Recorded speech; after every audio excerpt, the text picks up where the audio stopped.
Un juge se moque d'un jeune homme au tribunal et est choqué de découvrir que c'est un avocat de génie déguisé. Le tribunal était bondé. Les bancs en bois grinçaient tandis que les gens s'installaient, chuchotant entre eux, impatients de connaître l'issue de ce procès. Mais personne là-bas ne savait qu'ils étaient sur le point d'assister à quelque chose qui allait tout changer. Au centre de la salle, un jeune homme noir de 19 ans faisait face à la justice. Son nom, Ethan Carter.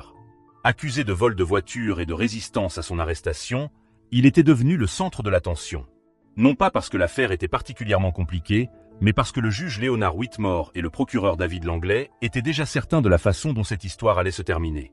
Dans leur esprit, Ethan n'était qu'un autre jeune homme à problème, juste un nom de plus dans une pile de dossiers qu'ils voyaient tous les jours. Ils ne connaissaient pas la vérité. Ethan Carter n'était pas un adolescent ordinaire. Il a grandi en étudiant les lois, en comprenant chaque faille, chaque stratégie, chaque coup bas que les procureurs utilisaient pour garantir une condamnation. Et aujourd'hui, il allait renverser la situation. Le juge Whitmore se pencha en arrière sur sa chaise, observant Ethan avec un regard de dédain. « Nous allons régler ça rapidement. Mon temps est précieux. » Le public rit. Le procureur Langlais sourit comme s'il avait déjà gagné. Ethan, cependant, ne réagit pas. Il attendait le bon moment pour commencer à tout démanteler. Parce que ce tribunal ne savait pas encore qui il était vraiment. Et quand il le découvrirait, il serait trop tard. L'affaire semblait évidente pour quiconque y jetait un coup d'œil superficiel.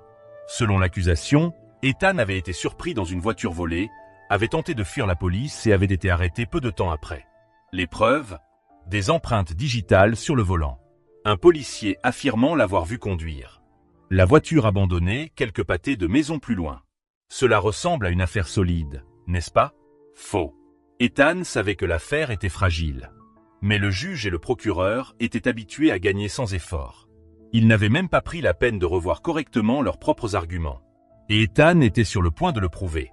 Langlais se leva de sa chaise avec l'attitude de quelqu'un qui avait déjà gagné. « Mesdames et messieurs, l'accusé a été trouvé avec le véhicule volé. Ses empreintes digitales sont sur la voiture. Il a tenté de fuir. L'affaire ne pourrait pas être plus claire. » Il se tourna vers Ethan, le sourire chargé d'arrogance. « La seule question qui reste est, qu'avez-vous à dire pour votre défense ?» Le tribunal s'attendait à ce que le jeune homme bégaie, que son avocate commise d'office fasse un discours faible, que tout soit rapide et prévisible. Mais alors, Ethan se leva. « Je vais me représenter moi-même, votre honneur. » Le silence tomba sur la salle. Le juge fronça les sourcils. « Vous QOI. » Le procureur perdit son sourire. Les murmures envahirent le tribunal. Ce moment a tout changé. Ethan a fait le premier pas. Et maintenant, c'était lui qui avait le contrôle.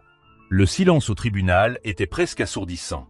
Le juge Leonard Whitmore ajusta ses lunettes, essayant de comprendre s'il avait bien entendu. « Vous voulez vous représenter vous-même » répéta-t-il en fronçant les sourcils. Le procureur David Langlais laissa échapper un petit rire, en secouant la tête. « Ça va être amusant. » Le public murmurait entre eux. Ethan Carter, un jeune homme de 19 ans, renvoyant son avocate pour affronter un procureur expérimenté? Cela ressemblait à une catastrophe imminente. Mais ce que personne ne savait, c'est qu'Ethan attendait ce moment. Il n'était pas un garçon ordinaire. Il a passé des années à étudier le système. Et maintenant, le système était sur le point d'avaler ses propres mots. Le juge soupira avec impatience. « Très bien, monsieur Carter. Voyons ce que vous avez à dire. » Ethan se leva lentement, sans se presser. Il ne montrait aucune peur, ne semblait pas nerveux. Ses yeux analysaient le tribunal avec la froideur de quelqu'un qui savait déjà comment cela allait se terminer. Le procureur Langlais ferma son dossier et croisa les bras, attendant. Ethan le regarda droit dans les yeux. « Procureur Langlais, vous avez affirmé que le policier m'avait vu conduire la voiture avant de fuir les lieux du crime. » « Correct. » Langlais hocha la tête, ennuyé. « Oui. L'officier a déclaré vous avoir vu au volant avant d'abandonner le véhicule. » Ethan fit un pas en avant. « Et cet officier est-il présent pour témoigner ?» Langlais esquissa un sourire suffisant. « Ce n'est pas nécessaire. Son témoignage est documenté. » Ethan haussa les sourcils. « Intéressant. » Le tribunal observait chaque mouvement. Quelque chose dans la voix d'Ethan causait un malaise invisible. « Alors, en gros, nous nous fions à un rapport de police, mais nous n'avons pas le policier ici pour être interrogé. » Le juge tendit le cou, intéressé. Langlais tenta de cacher son irritation. « Le rapport de l'officier est valable. » Ethan sourit en coin. « Bien sûr. Mais j'aimerais faire une demande formelle. Il se tourna vers le juge. Je demande les enregistrements GPS de la voiture de patrouille de l'officier au moment de la poursuite. L'Anglais se tendit. Le juge plissa les yeux. Qu'est-ce que vous voulez prouver, monsieur Carter? Ethan posa ses mains sur la table de la défense. Je veux prouver que l'officier n'était pas assez près pour m'identifier. Le tribunal fut choqué. L'Anglais resta immobile. Il ne s'attendait pas à ça. Le juge regarda le procureur. L'État a-t-il des objections à cette demande? L'Anglais prit une profonde inspiration. Il ne pouvait pas refuser ouvertement. Cela donnerait l'impression qu'il cachait quelque chose. Mais si les enregistrements montraient que l'officier n'était pas à la position qu'il avait affirmée, l'affaire s'effondrerait. Après un long silence, l'Anglais dit d'un ton rigide. Sans objection, votre honneur. L'impact avait déjà été causé. Le tribunal ne riait plus. Le juge nota la demande et frappa le marteau. Les enregistrements seront requis. L'Anglais tenta de reprendre le contrôle du récit. Il ajusta sa cravate, prit un papier et lut à voix haute. Quoi qu'il en soit, les empreintes digitales de l'accusé ont été retrouvées sur le volant du véhicule volé. Il regarda le jury. Monsieur Carter peut argumenter autant qu'il le souhaite. Mais les preuves parlent d'elles-mêmes. Il sourit, satisfait. Mais Ethan ne s'y a même pas. Au lieu de cela, il prit une profonde inspiration et se tourna vers le juge. Puis-je poser une question au procureur? Le juge lui fit signe de continuer. Ethan fixa l'Anglais. Procureur Langlais, vous avez mentionné que mes empreintes digitales étaient sur le volant de la voiture volée. Correct. Correct. Ethan fit une pause. Pouvez-vous me dire exactement où sur le volant elles étaient? L'Anglais plissa les yeux. Qu'est-ce que cela importe? Ethan sourit légèrement. Parce que je suis sûr que mes empreintes étaient là. La salle s'agita. L'Anglais semblait confus. Quoi? Ethan haussa les épaules. Oui, j'ai touché la voiture. Mais toucher quelque chose ne signifie pas que je l'ai volée. Le procureur n'aimait pas la tournure que prenait la conversation. Les empreintes étaient sur le volant, monsieur Carter. Ethan fit un pas de plus.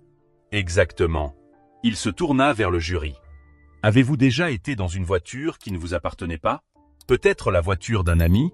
Peut-être êtes-vous entré pour prendre quelque chose ou vous êtes-vous simplement assis sur le siège par curiosité? Le tribunal resta silencieux. Ethan continua.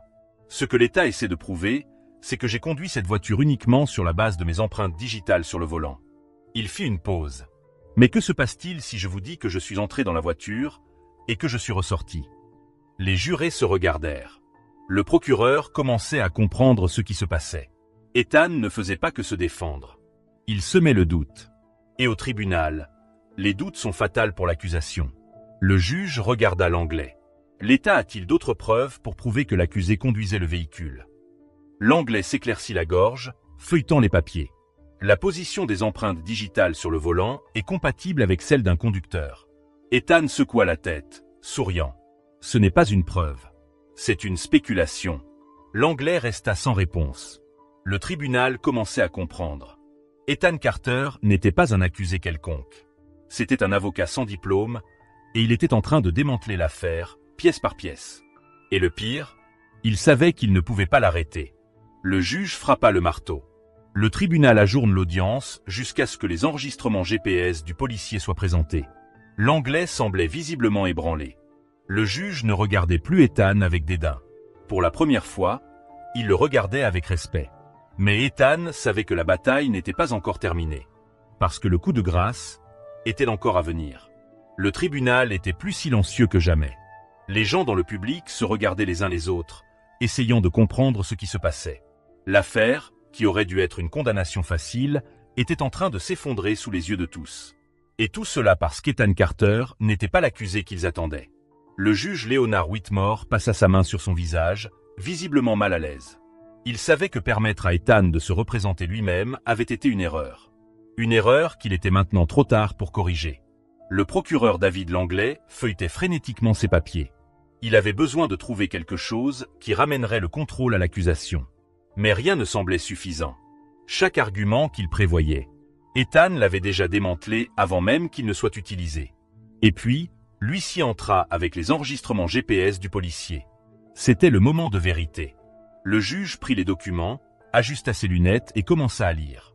La salle retint son souffle. L'Anglais observait, anxieux.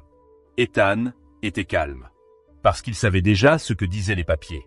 Après quelques secondes de silence absolu, le juge leva les yeux. « Procureur Langlais, voulez-vous expliquer ceci ?» L'Anglais déglutit. Il prit les documents avec des mains tremblantes et commença à lire. Et puis, son visage perdit toute couleur. Parce que les enregistrements montraient que le policier qui affirmait avoir vu Ethan au volant n'était même pas près des lieux du crime. Il était à près de 3 kilomètres. Toute sa déclaration était un mensonge. Le tribunal explosa en murmures. L'accusation venait de subir un coup mortel. Ethan laissa le silence travailler en sa faveur. Puis, lentement, il se leva. Il semble que le témoignage du policier ne vaut plus rien. L'Anglais tenta de réagir. Le rapport peut contenir des erreurs. Mais ses empreintes digitales étaient toujours sur la voiture. Ethan leva une main, l'interrompant. « Parlons-en maintenant. » Il se dirigea vers le centre du tribunal. « Procureur Langlais, avez-vous déjà entendu parler de l'effet de transfert d'empreintes digitales ?» L'Anglais resta silencieux. Le juge fronça les sourcils. Le public se pencha en avant. Ethan pointa du doigt le procureur. « Si je touche votre table maintenant et que je touche ensuite un livre, je peux transférer mes empreintes digitales sur le livre sans jamais l'avoir tenu vraiment. » Le jury remua sur ses sièges. Ethan continua. « Si mes empreintes digitales ont été retrouvées sur la voiture, cela ne signifie pas que je l'ai conduite. » Il fit une pause calculée. « Cela signifie seulement qu'à un moment donné, je l'ai touchée. » Le procureur n'avait plus de réponse. L'Anglais savait qu'il était perdu. Parce qu'Ethan avait fait quelque chose de bien pire que de prouver son innocence. Il avait fait passer l'accusation pour incompétente. Le juge prit une profonde inspiration. « Procureur Langlais, y a-t-il encore une preuve qui prouve que l'accusé conduisait le véhicule ?» L'Anglais ferma les yeux. Il connaissait la réponse. Il savait qu'il avait perdu. Il déglutit et secoua la tête. « Non, votre honneur. » Et alors, le tribunal réalisa ce que cela signifiait. L'affaire était terminée. Ethan avait gagné. Le juge frappa le marteau. Le tribunal rejette les accusations. L'accusé est libre de partir. La salle explosa. Certains protestaient, d'autres applaudissaient. Ethan ne bougea pas immédiatement. Il prit juste une profonde inspiration et ferma les yeux un instant. Il savait qu'il avait gagné. Mais il savait aussi que ce n'était que le début. Parce que, pour chaque affaire comme la sienne, combien d'autres jeunes sont condamnés injustement? Il ouvrit les yeux et regarda autour de lui. Le système n'était pas cassé. Il a été conçu pour fonctionner ainsi. Et maintenant, Ethan savait ce qu'il devait faire. Parce que ce ne serait pas le dernier tribunal auquel il serait confronté. La prochaine fois, il ne serait pas là en tant qu'accusé. Il serait là en tant qu'avocat. Le tribunal était en état de choc. Les voix se mélangeaient en un murmure chaotique. L'affaire s'était effondrée. Ethan Carter avait prouvé son innocence, et plus que cela, il a complètement détruit l'accusation. Le juge Whitmore tenait encore le marteau, comme s'il ne croyait pas ce qui venait de se passer. Le procureur Langlais, qui quelques minutes plus tôt semblait calme et confiant, évitait maintenant tout contact visuel avec quiconque dans la salle. Le public était divisé. Certains observaient avec admiration, d'autres avec ressentiment. Mais une chose était sûre. Personne n'oublierait jamais ce procès. Ethan resta immobile pendant quelques secondes. Il entendit le bruit des journalistes à l'extérieur, les gens se précipitant pour commenter ce dont il venait d'être témoin. Mais pour lui, tout était silencieux. Il regarda le juge. Whitmore le regardait toujours fixement. Mais cette fois, il n'y avait plus de mépris dans son regard. Il y avait quelque chose de différent. Peut-être du respect, peut-être de la surprise, ou peut-être du regret. Le juge prit une profonde inspiration, se redressa sur sa chaise et dit quelque chose qui prit tout le monde par surprise. « Monsieur Carter, avez-vous déjà pensé à faire des études de droit ?» Le tribunal resta silencieux. L'Anglais se tendit. Ethan sourit en coin. Il n'eut pas besoin de répondre, parce qu'il savait déjà quel était son destin. À l'extérieur du tribunal, la confusion était encore plus grande. Les journalistes encerclaient les marches du bâtiment, les micros étaient levés, les caméras clignotaient sans cesse. Tout le monde voulait savoir qui était Ethan Carter, le jeune homme de 19 ans qui avait humilié un procureur et défié un juge. Les questions venaient de toutes parts. « Ethan, comment saviez-vous quoi faire? Avez-vous toujours voulu être avocat? Quelle sera votre prochaine étape ?» Mais Ethan ignora tout cela, parce qu'une seule personne comptait pour lui à ce moment-là. Elle était debout au bas de l'escalier, les bras croisés et un regard impossible à déchiffrer. Sa mère. Elle attendit qu'il s'approche. Pendant un moment, aucun des deux ne dit quoi que ce soit. Puis, finalement, elle laissa échapper un long soupir de lassitude. « Tu m'as presque tué d'inquiétude. » Ethan rit doucement. « Mais j'ai gagné. » Elle secoua la tête. Il ne s'agissait pas de gagner, Ethan. Il fronça les sourcils. Sa mère toucha son visage, avec un regard profond. Il s'agissait de montrer au monde qu'ils ne peuvent pas nous marcher dessus. Et alors, le poids du moment le frappa de plein fouet. Elle n'était pas seulement fière de lui pour avoir gagné l'affaire. Elle était fière parce qu'il avait fait quelque chose de bien plus grand que de se sauver lui-même. Il a dénoncé le système. Il a prouvé que la justice peut être manipulée. Et il a montré qu'il ne se tairait pas. Plus tard ce soir-là, Ethan était assis seul, regardant l'horizon de la ville. Il avait gagné. Mais il savait qu'il y avait d'autres comme lui. Des garçons et des filles injustement accusés. Des personnes condamnées sans preuve. Le système n'était pas cassé. Il a été conçu pour fonctionner ainsi. Et Ethan savait qu'il ne pouvait pas changer ça tout seul. Mais il savait aussi autre chose. Si ce juge pensait qu'il devrait faire des études de droit, il avait raison. Mais Ethan ne voulait pas seulement étudier les lois. Il voulait défier chacune d'elles. Et s'assurer que personne d'autre n'ait à vivre ce qu'il a vécu. Parce que, la prochaine fois qu'il mettrait les pieds dans un tribunal, il porterait un costume. Et il serait du bon côté de la justice. Maintenant, je vous le demande. Combien de fois quelqu'un a-t-il été condamné sans avoir la chance de se défendre? Combien de personnes n'ont pas les connaissances nécessaires pour se battre pour elles-mêmes? Et si c'était vous ou quelqu'un que vous aimez? Le système ne change que si nous le contestons. Alors, partagez cette histoire. Laissez votre like, abonnez-vous à la chaîne et activez les notifications. Parce que ces histoires doivent être racontées. Et peut-être, la prochaine bataille pour la justice est plus proche que vous ne le pensez.